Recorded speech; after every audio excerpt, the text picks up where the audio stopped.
Hello everyone, welcome back to Law Vita. My name is Aaradhya. आज हम एक बहुत ही इम्पॉर्टेंट टॉपिक डिस्कस करने वाले हैं in the subject of Bharatiya Nyaya Sanhita 2023 which was earlier Indian penal code. हमारा टॉपिक है डाउरी डेथ यानी दहेज हत्या, जो कि पहले इंडियन पीनल कोड के अंदर सेक्शन 304B में मेंशन था एंड अब हमारे नए क्रिमिनल लॉ में ये सेक्शन 80 में प्रदान किया गया है। इस पर अगर हम एग्जामिनेशन पॉइंट ऑफ व्यू से बात करें तो जुडिशरी में कई बार इस पे डायरेक्ट लॉन्ग क्वेश्चन आया है और हमारे other law subject related examination में भी ये टॉपिक इम्पॉर्टेंट है।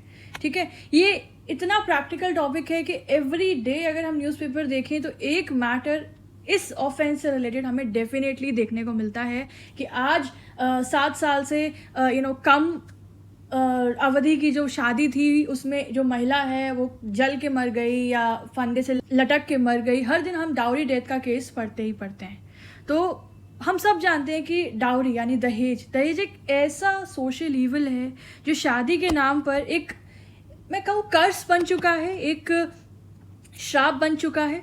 इस वजह से कितनी ही यंग मैरिड वुमन की लाइफ ख़त्म हो जाती है, कभी जल के, कभी जहर से, या कभी किसी और तरह के हैरेसमेंट की वजह से, राइट। तो इस ईविल को, इस कुप्रथा को कर्ब करने के लिए, रोकने के लिए, ख़त्म करने के लिए लेजिस्लेचर ने एक स्पेशल ऑफेंस बनाया जिसे हम लोग कहते हैं डाउरी डेथ या फिर दहेज हत्या। तो ये जो ऑफेंस है, इसका जो प्रोविजन है, ये नए कानून के सेक्शन 80 में प्रदान किया गया है which was earlier in 304B of Indian penal code, जो कि इंडियन पीनल कोड में भी बाद में ऐड किया गया था by the criminal law amendment act of 1986। अब हो क्या रहा है ना, जनरली एग्जामिनेशन में, मैं जुडिशरी एग्जाम की बात करूं तो अभी फिलहाल ना दोनों ही लॉज पूछे जा रहे हैं, चाहे पुराने क्रिमिनल लॉज हो चाहे नए क्रिमिनल लॉज हो। तो हमें दोनों के ही प्रोविजंस को, अमेंडमेंट्स को साथ में ध्यान रखना है। ये बात आप ध्यान रखिएगा, ठीक है। Where the death of a woman is caused by any burns, bodily injury और अदरवाइज अननेचुरल अकर्स, कि अगर एक महिला की डेथ जल के, किसी अदर बॉडीली इंजरी के माध्यम से या किसी भी अननेचुरल सर्कमस्टांस की वजह से 7 साल के वेडिंग के विद इन होती है ना, और ये दिखता है, it is shown by the circumstances, ठीक है, दैट बिफोर हर डेथ, उसकी डेथ होने से पहले उसके संग क्रूल्टी कमिट की गई थी, उसको हैरेस किया गया था, उसको प्रताड़ित किया गया था दहेज के लिए, या तो उसके हस्बैंड के द्वारा या उसके हस्बैंड की फैमिली के द्वारा, यानी कि सास, ससुर, ननद, जेठ, जेठानी, वो सब आ जाते हैं उसमें। तो ऐसी हत्या को हम दहेज हत्या या डाउरी डेथ कहते हैं, ठीक है। तो आप इसमें ये बात सबसे इंपॉर्टेंट याद रखना दैट हस्बैंड या उसके relatives they will be deemed guilty, ठीक है, वो गिल्टी माने जाएंगे। मतलब लॉ ऑटोमेटिकली उनके ऊपर ये जिम्मेदारी डाल देता है, हस्बैंड और his relative shall be deem to have cause her death, अगर ये सारी सर्कमस्टांसेस जो हैं वो प्रूव होती हैं या ये एसेंशियल इंग्रेडिएंट्स फुलफिल होते हैं। तो ठीक है, तो हमको बेसिक प्रोविजन समझ आ गया। अब इसी सेक्शन में बताया है कि डाउरी डेथ का पनिशमेंट क्या है, तो ध्यान से सुनना। डाउरी डेथ का पनिशमेंट है imprisonment not less than 7 years but में एक्सटेंड टू लाइफ इम्प्रिजनमेंट, यानी कि 7 साल तक की सजा तो मिनिमम है और वो एक्सटेंड हो सकती है लाइफ इम्प्रिजनमेंट तक। तो 7 साल से लेके लाइफ इम्प्रिजनमेंट तक की सजा जो है वो डाउरी डेथ के केसेस में दी जा सकती है, ठीक है। तो ये आप बहुत ध्यान से पढ़ेंगे। देखिए, चाहे प्रिलिमिनरी एग्जाम हो, यानी कि कोई भी एग्जाम में ऑब्जेक्टिव बेस्ड पैटर्न का पेपर आ रहा हो, तो ये क्या क्या इंपॉर्टेंट बात ध्यान रखनी है। शादी का 7 साल का विद इन ये इंस्टांस कमिट हुआ हो, ये सर्कमस्टांस हुआ हो, और 7 ही साल का जो है यहाँ पे है कि पनिशमेंट भी मिनिमम 7 साल का है और मैक्सिमम लाइफ इम्प्रिजनमेंट का है। इस तरीके से दिमाग में बिठाकर रखना, ठीक है। यहाँ पे जो डाउरी वर्ड का इस्तेमाल हो रहा है हर जगह, उसका मतलब वही है जो डाउरी प्रोहिबिशन एक्ट 1961 के सेक्शन 2 में प्रदान किया गया है, ठीक है। ये बात भी आप ध्यान रखना। हमें पता है हमारे देश में डाउरी प्रोहिबिशन एक्ट एक सेपरेट लेजिस्लेशन है जो कि इस ऑफेंस के कंटेक्स्ट में और वाइड पावर्स जो हैं और वाइड रूल्स रेगुलेशंस जो हैं वो उसमें प्रदान किए गए हैं। अब अगर एग्जाम में क्वेश्चन आए डाउरी डेथ को लेकर, ठीक है, तो हमें चाहे किसी भी और ऑफेंस को लेकर आए, हमें हमेशा इंग्रेडिएंट्स लिखने चाहिए अगर लॉन्ग में आ रहा है, ठीक है। इंग्रेडिएंट्स लिखने से एक अच्छा इम्पैक्ट पड़ता है एंड इससे एग्जामिनर को पता चलता है that how much you know the every basic detail of that particular provision, ठीक है। तो देखिए, यहाँ पर इस सेक्शन 80 में for the conviction of the accuse, prosecution को प्रूव करना होता है, क्या क्या प्रूव करना होता है, दैट जो डेथ कॉज हुई है वुमन की वो बर्न से हुई है, जल के हुई है, बॉडीली इंजरी से हुई है, या फिर किसी अननेचुरल सर्कमस्टांस से हुई है। मीन्स ऐसा circumstance which is other than normal. मतलब क्या हुआ इसका कि जैसे फॉर एग्जाम्पल अगर किसी महिला का हाथ जल गया कुकिंग करते हुए, ठीक है, जनरली महिलाएं घरों में काम करती हैं किचन में, तो अगर वो कुकिंग से जला है तो वो चीज़ ना वो नेचुरल है, मतलब वो पता चल जाएगी। लेकिन अगर जैसे अभी एक रीसेंट केस आपको शायद सुना हो आपने, ग्रेटर नोएडा का है, दैट एक वुमन पूरी तरह से जल गई। अब उसमें एक नया पहलू भी आ रहा है कि उसने खुद को जलाया, वो हम उस पर नहीं जा रहे हैं, बट जैसे जिस अननेचुरल सर्कमस्टांस में वो वुमन जली है, तो ऐसे सर्कमस्टांस को हम कहते हैं circumstances other than normal, right.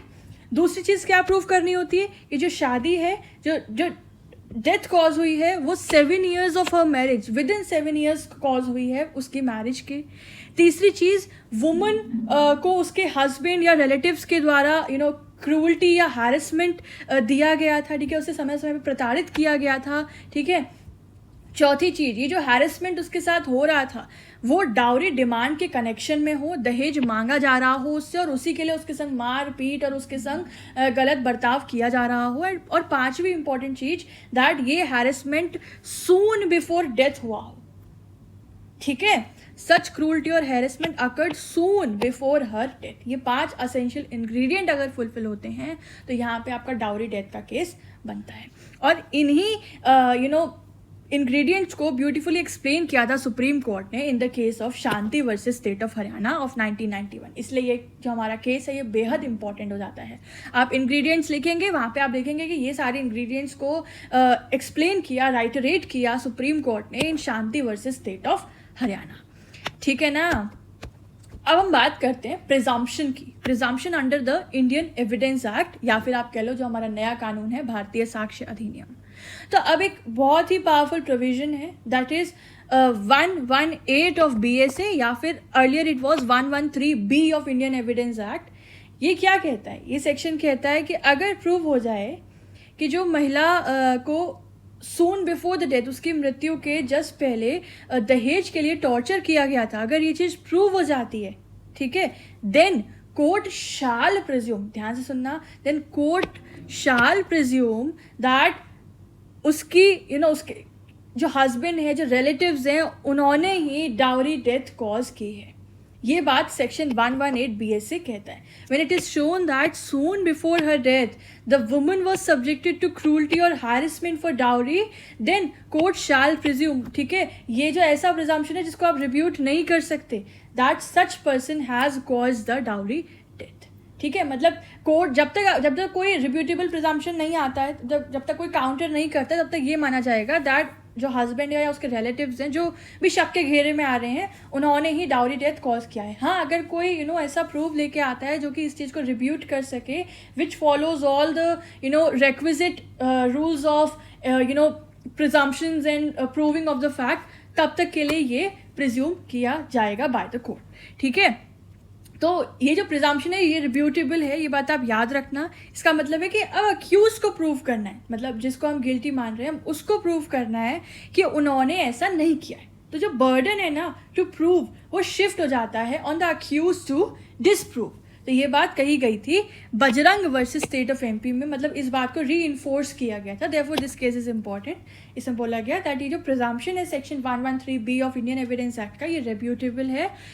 इसका मतलब ये है कि अभी अक्यूज को प्रूव करना है कि नहीं, ऐसा नहीं है, मैंने नहीं मारा है, और उसके लिए सारे जो भी प्रूफ्स हैं वो कोर्ट के सामने प्रस्तुत करने होंगे, ठीक है ना। तो देखिए ये मोटा मोटी पूरा हमारा डाउरी डेथ का मेन प्रोविजन हमने पढ़ लिया। जब भी आप आपके इंडियन पिनल कोड या फिर BNS का प्रोविजन जब आप डाउरी डेथ का जिक्र करेंगे तो आप इस पर्टिकुलर इंडियन एविडेंस एक्ट के प्रोविजन को स्किप नहीं कर सकते, दोनों को आपको इंटरकनेक्ट करके पढ़ना है। जल्दी से समअप करते हैं लेक्चर को और कुछ इंपॉर्टेंट केसेस देख लेते हैं जो कि आपके लिए जाना जरूरी है।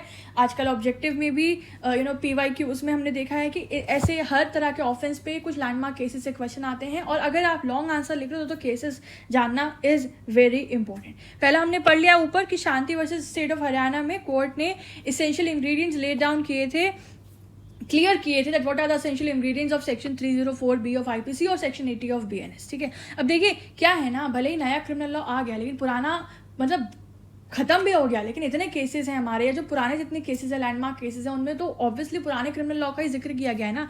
तो हम समय समय पे उनके प्रोविजन को भी डिस्कस करेंगे, उनका जिक्र भी आएगा, ठीक है। तो आपको कंफ्यूज नहीं होना है। फिलहाल के लिए आपको दोनों ही सेक्शन नंबर्स याद करना इंपॉर्टेंट है, ठीक है। चलिए अगला क्या है, state of Himachal Pradesh versus Nikku Ram of 1995।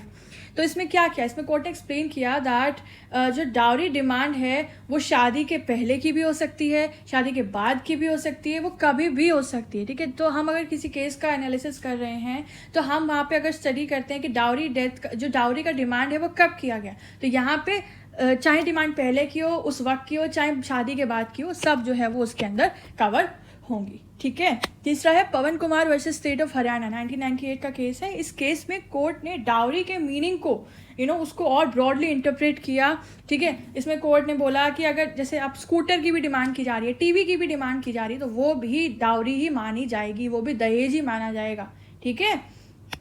तो ऐसा नहीं है कि बड़ी गाड़ी मांगी या बड़े करोड़ों की ज़मीन मांगी उसे डाउरी मानेंगे। Even demanding for a scooter, demanding for a TV will be considered as a dowry demand. Next is Bolaram versus state of Punjab of 2013। तो इसमें इन लॉज की लाइबिलिटी उनके रोल पर डिपेंड करती है, ये कहा गया था, the liability depends on the in laws depending on their role. मतलब ऐसा नहीं है कि सिर्फ साथ रह रहे हैं अगर सास ससुर या और कोई इन लॉज फैमिली का, तो वो गिल्टी नहीं, मतलब ये है कि साथ रहने से ही गिल्टी नहीं बन जाते हैं, मतलब बहुत सारी चीज़ें जो और प्रूफ करनी होती है, ठीक है। So this was held in Bolaram versus state of Punjab. The other is Parvati Devi versus state of Bihar, 2022 का केस है।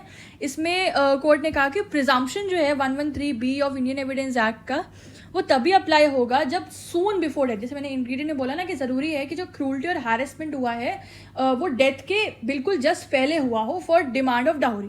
तो यहाँ पे सून बिफोर डेथ हैरेसमेंट प्रूव होना जरूरी है, तभी जो है प्रिजम्पशन वो अप्लाई होगा। It arise only when the prosecution proves that the cruelty और harassment for dowry soon before the death of the woman, right.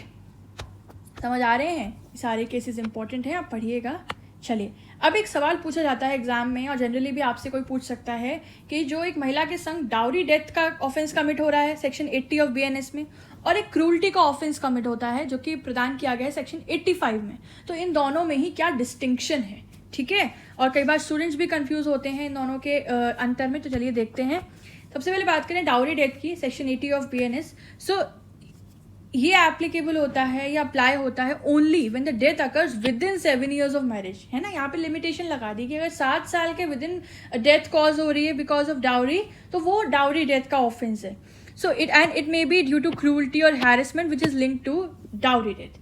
यहीं पे हम क्रूल्टी की बात करें तो क्रूल्टी का जो स्कोप है ना वो ज़्यादा ब्रॉडर है as compare to dowry death, because it applies at any time after marriage, ठीक है। इसकी कोई लिमिटेशन नहीं है, कोई बाउंडेशन नहीं है। अगर महिला के संग मेंटल या फिजिकल क्रूल्टी की जाती है बाय हर हस्बैंड और बाय हर इन लॉज, तो वो क्रूल्टी कंसिडर की जाती है, ठीक है। और उसका पनिशमेंट है up to 3 years, where an dowry death का पनिशमेंट है 7 साल से लेके लाइफ इम्प्रिजनमेंट तक का, ठीक है।